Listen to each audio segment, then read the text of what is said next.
Welcome to Spokesman Daily Inspirational Messages with Reverend Gregory Rabber.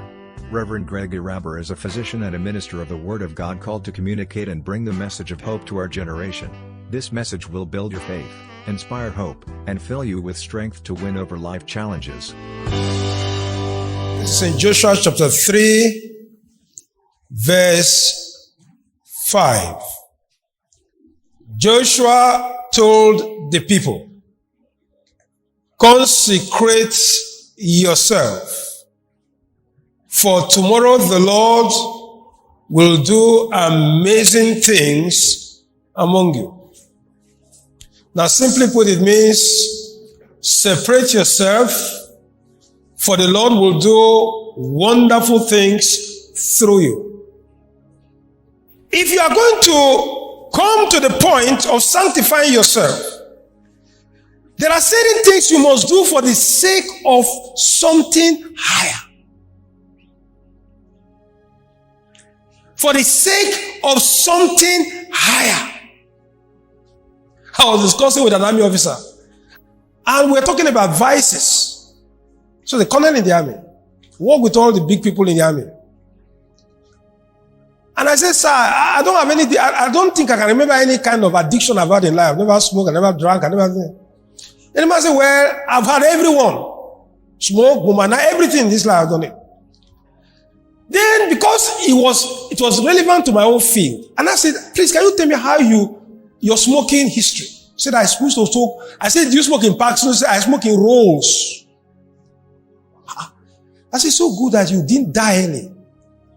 He said, "Yes, thank God." I said, "How did you stop?" I said, "I went to England. They tried nicotine patch. They tried injections. They tried tablets. They tried all kinds of psychotherapy. It couldn't work. But I loved women. And there was this day I met this girl. And I wanted her to be my friend. And so I was courting this girl, trying to smoke. The girl said, "All right." I said, "Okay, we're going to be friends." Then they asked me a very simple question. "Do you smoke?" Then I replied, I said, "I don't." He said, "Oh, thank God. I can never befriend a man who smokes." He said that was the last day he put cigarette on his mouth. What nicotine patch could not do, what psychotherapy, that was the last day. For the sake of that lady, the man says, "No smoking." And he said he kept it. You see, sanctification sometimes comes because of the sake of something. There was a young medical student, part 3 medical student. And this lady was suddenly handpicked to be a worship leader. And one of these days, she just came to me and said, "Pastor, I don't know why these people handpicked me to be a worship leader. Maybe because of my voice." I said, "Yes, it's good. You'll be a worship leader." I said, "What does that mean?" He said, "Pastor, do you know what? I will stop wearing trousers from now on." Well, I was indifferent about it. I said, "No, I won't wear it again. No. I'm not a worship leader." Then he said, "I will not paint again." I said, "Why?" He said, "I'm not a worship leader." And again he says, "I will not put on anything tight." I said, "Why?" "I'm not a worship leader." I said, "I don't want to send the wrong signals." I never one day preach to her about all these things because I'm really not an external preacher. I don't think in heaven there's a measurement for the length of your skirt. But you know when it's getting too short. You have to sit here and sit here and sit there. And then sit out again. Then after sitting again, you cover yourself. Then that's a problem. That lady sanctified herself because she's not a worship leader.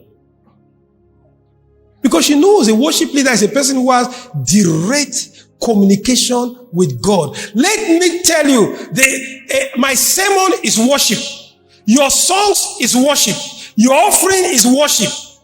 And worship is only for those who can bring God. Sometimes people lead worship. When they lead worship, you dance in the outer heaven, but you are not permitted to enter the inner heaven. As people lead worship, and before you know, you are in the presence of God, and you can't come back. The difference is, one has the key to the holies of holies. The other one is just a musician who happen to have know some Christian songs. I remember was another sister, and I spotted her among every other person. She was very relevant